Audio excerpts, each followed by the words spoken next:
തുടരുക ശ്രീ വിനു. ശ്രീ കല്ലിയൂർ ശശി നിർമ്മാതാവ് ടെലിഫോൺ ലൈനിലുണ്ട്. ശ്രീ കല്ലിയൂർ ശശി, ഇന്ന് പുറത്തു വന്ന ചില ഓഡിയോകൾ അതാണ് നമ്മൾ ഈ ചർച്ചയ്ക്ക് വിധേയമാക്കുന്നത്. ഫെഫ്ക ഷൈൻ ടോം ചാക്കോയെ വിളിച്ച് ചർച്ച നടത്തി ഒരവസരം കൂടി നൽകണം എന്ന് പറഞ്ഞതിനെ എങ്ങനെയാണ് താങ്കൾ കാണുന്നത്?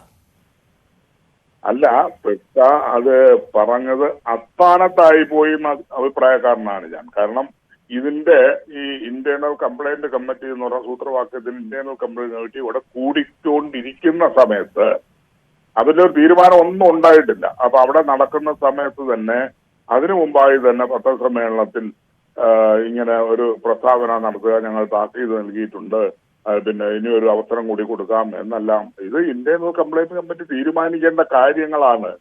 ഇത് ഫെഫ്കയോ മറ്റാരും തീരുമാനിക്കേണ്ട ഒരു കാര്യമൊന്നുമല്ല. താക്കീത് കൊടുക്കാനും പിന്നെ ഒരു വട്ടം കൂടി ചാൻസ് കൊടുക്കാനുമൊന്നും അവരെ അങ്ങനെ ആരും തീരുമാനിച്ചിട്ടുമില്ല. അപ്പം ഫെഫ്ക മാത്രം വിചാരിച്ചതുകൊണ്ട് ഒരാളിന് ഒരു വട്ടം കൂടി കൊടുക്കാൻ പറ്റുമോ, അല്ലെങ്കിൽ കൊടുക്കാതിരിക്കാൻ പറ്റും, അല്ലെന്നുണ്ടെങ്കിൽ വിളിച്ച് ശാസിക്കാൻ പറ്റുമോ? ഇതൊന്നുമില്ല. അപ്പം അവര് അസ്ഥാനത്ത് നടത്തിയ ഒരു അതിന്റെ എന്താണ് വിശേഷിപ്പിക്കണമെന്ന് എനിക്ക് അറിഞ്ഞൂടാ. അതുകൊണ്ട് അസ്ഥാനത്ത് നടത്തിയ ഒരു പത്രസമ്മേളനത്തിലെ കുഴപ്പങ്ങളാണ് ഈ ശബ്ദ സന്ദേശങ്ങളിലെല്ലാം വന്നതിന്റെ രോഷം പ്രകടിപ്പിച്ചതാണ്. ഈ ശബ്ദ സന്ദേശങ്ങളിൽ മറ്റുള്ളവർ സ്വാഭാവികമായ ദോഷം ഉണ്ടാവുമല്ലോ. ഇതിന്റെ ഉത്തരവാദി എന്ന് പറഞ്ഞ ലാസ്റ്റ് എന്ന് പറയുന്നത് അത്യന്തികമായി അത്യന്താപക്ഷം ചെയ്യേണ്ടത് നമ്മുടെ പ്രൊഡ്യൂസേഴ്സ് അസോസിയേഷൻ.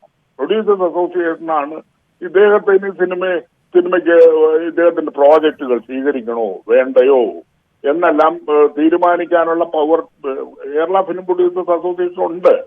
അവർ ഉചിതമായ സമയത്ത് അതിനൊരു തീരുമാനം എടുക്കും. വൈകിട്ടൊന്നുമില്ല. നിങ്ങൾ പ്രതീക്ഷിക്കുന്നത് പോലെ തന്നെ എത്രയും പെട്ടെന്ന് തന്നെ ഉചിതമായ ഒരു തീരുമാനം ഉടനുണ്ടാവും. യാതൊരു സംശയവും വേണ്ട. ഈ സൂത്രവാക്യം സിനിമയുടെ പ്രൊഡ്യൂസർ ശ്രീ കല്ലിയൂർ ശശി, അദ്ദേഹം അന്യസംസ്ഥാനത്ത് നിന്ന് വന്ന ഒരാളാണെന്ന് മനസ്സിലാകുന്നു. ഇവിടുത്തെ ഇൻഡസ്ട്രിയുടെ രീതികളൊന്നും അറിയാത്ത ഒരാളായിരിക്കും. ഇദ്ദേഹത്തെ വിളിച്ച് ഭീഷണിപ്പെടുത്തിയെന്നും കോംപ്രമൈസ് ആക്കണമെന്നും അങ്ങോട്ട് ആവശ്യപ്പെട്ടെന്നാണ് കേൾക്കുന്നത്. അല്ല, അങ്ങനെ ഒരു ഭീഷണിപ്പെടുത്തൽ ഉണ്ടായിരുന്നതായി എന്റെ ശ്രദ്ധയിൽപ്പെട്ടിട്ടില്ല, ഞാനിതുവരെ കേട്ടിട്ടില്ല. പക്ഷേ അദ്ദേഹത്തിന് ഇവിടുത്തെ രീതികളും മറ്റും അറിഞ്ഞുകൂടാത്തത് കൊണ്ട് അദ്ദേഹം അവിടുത്തെ പ്രൊഡക്ഷൻ എക്സിക്യൂട്ടീവ് നിർബന്ധിച്ചു, നമുക്കൊന്ന് ഫെഫ്കയിൽ പോയി സംസാരിച്ചിട്ട് വരാം എന്ന് പറഞ്ഞ് കൂട്ടിക്കൊണ്ടുപോയതാണെന്നാണ് യാഥാർത്ഥ്യമെന്നാണ് ഞാൻ അറിയുന്നത്. നിർമ്മാതാവാണ്, അദ്ദേഹത്തിന് മറ്റു മാർഗമില്ല. കാരണം സിനിമ റിലീസ് ചെയ്യണം, ഈ പറഞ്ഞ പോലെ പ്രശ്നങ്ങൾ അവസാനിപ്പിക്കണം, പണം മുടക്കിയ ആളാണ്. അദ്ദേഹത്തിന് മുന്നിൽ വേറെ മാർഗമില്ല. കാരണം അദ്ദേഹം ഒരു കേരളീയനല്ല, ഒരു ആന്ധ്രാപ്രദേശിൽ നിന്നുള്ള ഒരു ചെറുപ്പക്കാരനാണ് അതിന്റെ നിർമ്മാതാവ്. അദ്ദേഹത്തിന്റെ പ്രൊഡക്ഷൻ എക്സിക്യൂട്ടീവ് ശരി അവിടെയെങ്കിലും ഒരു പഴുത് കിട്ടുമല്ലോ എന്ന് വിചാരിച്ചിട്ടുണ്ടെങ്കിൽ, സഹായം കിട്ടുമല്ലോ എന്ന് വിചാരിച്ച് കൂട്ടിക്കൊണ്ടു പോയതായിരിക്കാം എന്നേ പറയാനുള്ളൂ. പക്ഷെ സ്വാഭാവികമായും അതിനെതിരെ രോഷമുണ്ടാകാം. ആ രോഷമാണ് ഇതിലെ അംഗങ്ങൾ പ്രകടിപ്പിച്ചത്. അംഗങ്ങളും ചേംബറിന്റെ ജനറൽ സെക്രട്ടറിയായ ശ്രീ സജീവ് നമ്പ്യാട്ടും പ്രകടിപ്പിച്ചത് ഇതിന്റെ രോഷമാണ്. പക്ഷെ ഇതിൽ കേൾക്കുന്നതെല്ലാം പുള്ളിയെ ഭീഷണിപ്പെടുത്തി അവിടെ വരാൻ പറഞ്ഞു, വിളിച്ചു വരുത്തി ക്വസ്റ്റ്യൻ ചെയ്തു എന്നൊക്കെയാണ്. അതുകൊണ്ടാണ്.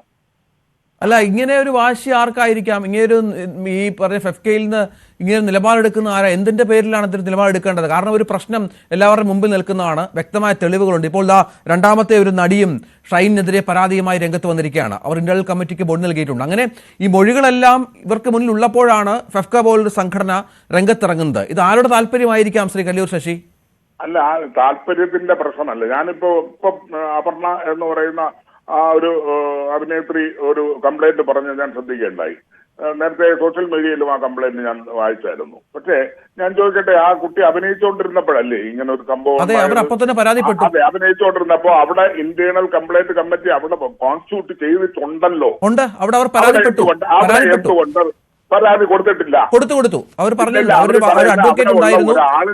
ഒരാളിന്റെ കയ്യിൽ ഒരാളിന് വശം ഇത് പറയുകയും അയാൾക്ക് ഈ തെറ്റിലുള്ള ഇൻഫ്ലുവൻസ് ഉള്ളത് കൊണ്ട് അയാൾ പരിഹരിക്കുമെന്ന് വിചാരിച്ചു പറഞ്ഞു എന്നാണ് പറയുന്നത്.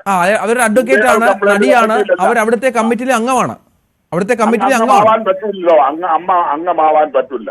ഇൻസൈഡിലെ പെണ്ണുങ്ങൾ അവിടെ വർക്ക് ചെയ്യുന്ന ലേഡീസ് മാത്രമേ അംഗമാവാൻ പറ്റൂ. അതെ, ഒരു ലേഡിയാണ്, അഭിഭാഷകയാണ്. അഭിഭാഷകയ്ക്കാണ് പരാതി കൊടുത്തത്. അവരുടെ പേര് ഞാൻ പറയാം, അവരുടെ പേര് എനിക്കറിയാം. സൗജന്യ, അഡ്വക്കേറ്റ് സൗജന്യ വർമ്മ. ശ്രീ കല്ലിയൂർ ശശി, അഡ്വക്കേറ്റ് സൗജന്യ വർമ്മ, അവർക്കാണ് പരാതി. ഇന്റേണൽ കംപ്ലൈന്റ് കമ്മിറ്റിയിലെ പരാതി കൊടുത്തു. അത് അവർ നടപടിയെടുത്ത് സംസാരിച്ചിട്ടുണ്ടാവണം. അല്ല, അവരെന്താ ചെയ്തെന്ന് അറിയാമോ? അവർ ചെയ്തത് എത്രയും പെട്ടെന്ന് ഇവരുടെ സീനുകൾ പൂർത്തിയാക്കി അവരെ പെട്ടെന്ന് ഓസ്ട്രേലിയയിലേക്ക് ഉള്ള സ്ത്രീയാണ്, അവരെ പറഞ്ഞു വിട്ടു. ഷൈനൊപ്പമുള്ള രംഗങ്ങൾ പലതും ഒഴിവാക്കി. അങ്ങനെ ആ പരിപാടി പരിഹരിച്ചു. അതാണ് ഇന്റേണൽ കംപ്ലൈന്റ്സ് കമ്മിറ്റി ഉണ്ടായിട്ടും ഒരു സിനിമാ സെറ്റ് നടക്കുന്നത്. അവിടെ പരിഹരിക്കപ്പെട്ടത് കൊണ്ടാവാൻ നമ്മുടെ ശ്രദ്ധയിൽപ്പെടാത്തത്. ഇത് ആക്ച്വലി അതിന്റെ ഒരു റിപ്പോർട്ട് കമ്മിറ്റി ഉണ്ട്, മറ്റേ മോണിറ്ററിംഗ് കമ്മിറ്റി ഉണ്ട്, അവിടെ വരണം. ആ റിപ്പോർട്ട് വളരെ ഇതാണ്, നടപടി എടുക്കേണ്ട കാര്യമാണെങ്കിൽ ആ നടപടിയെ എടുക്കാൻ വേണ്ടി പ്രൊഡ്യൂസേഴ്സ് അസോസിയേഷനെ ചുമതലപ്പെടുത്തും. ഇതാണ് എന്റെ പ്രൊസീജിയർ. പക്ഷെ ഇങ്ങനെ ഒരു റിപ്പോർട്ട് ഇവിടെ വന്നിട്ടില്ല ഇതുവരെ, നമ്മളെ മുന്നിലേ വന്നിട്ടില്ല ഇതുവരെ. അതുകൊണ്ടൊക്കെയാണ് നമ്മൾ അറിയാതെ പോയതായിരിക്കാം. പക്ഷേ നിരന്തരം ഇങ്ങനെ പല ഭാഗത്തു നിന്നും പല കോണുകളിൽ നിന്നും ഈ ഇങ്ങനെയുള്ള കംപ്ലൈന്റുകൾ ഉയരുന്ന സാഹചര്യം ഇന്ന് വിലയിരുത്തിക്കൊണ്ട് എത്രയും പെട്ടെന്ന് ഉചിതമായി അടുത്ത ദിവസങ്ങളിൽ തന്നെ മീറ്റിംഗ് കൂടുന്നുണ്ട്. ആ മീറ്റിംഗിൽ ഉചിതമായ ഒരു തീരുമാനമുണ്ടാകും. അത് പ്രൊഡ്യൂസേഴ്സിന്റെ ഭാഗത്ത് നിന്ന്. അതെ, ഷൈന് ഇത് പറഞ്ഞ പോലെ അവസരം നൽകുകയാണോ അതോ താക്കീത് കൊടുക്കുകയാണോ ഒഴിവാക്കുകയാണോ? അങ്ങനെ പറയാൻ പറ്റില്ല. ഉചിതമായ തീരുമാനമുണ്ടാകുമെന്ന് വെച്ചാൽ അതിപ്പോ പറയാൻ പറ്റത്തില്ല. ഞങ്ങൾക്ക് അങ്ങനെ താക്കീത് കൊടുത്തിട്ടുള്ള ശീലമൊന്നുമില്ല. താങ്കൾക്കും അറിയാമല്ലോ, ഈ നമ്മളെ ശ്രീനാഥ് ഭാസിയുടെ വിഷയത്തിൽ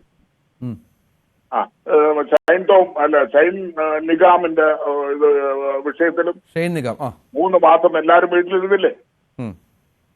അതിനുശേഷമല്ലേ അവര് തിരിച്ചു വന്ന് അഭിനയിക്കാൻ തുടങ്ങിയുള്ളൂ. അതെങ്ങനെ മാറ്റം, എന്ത് ചെയ്യണം, ഞങ്ങൾ ആരെയും വിലക്ക് ഒന്നുമില്ല, ഞങ്ങൾ സഹകരിക്കില്ല, അത്രേ ഉള്ളൂ. ശരി, നന്ദി ശ്രീ കല്ലിയൂർ ശശി. നിർമ്മാതാവ് ശ്രീ കല്ലിയൂർ ശശിയാണ് സംസാരിച്ചത്. വിനു.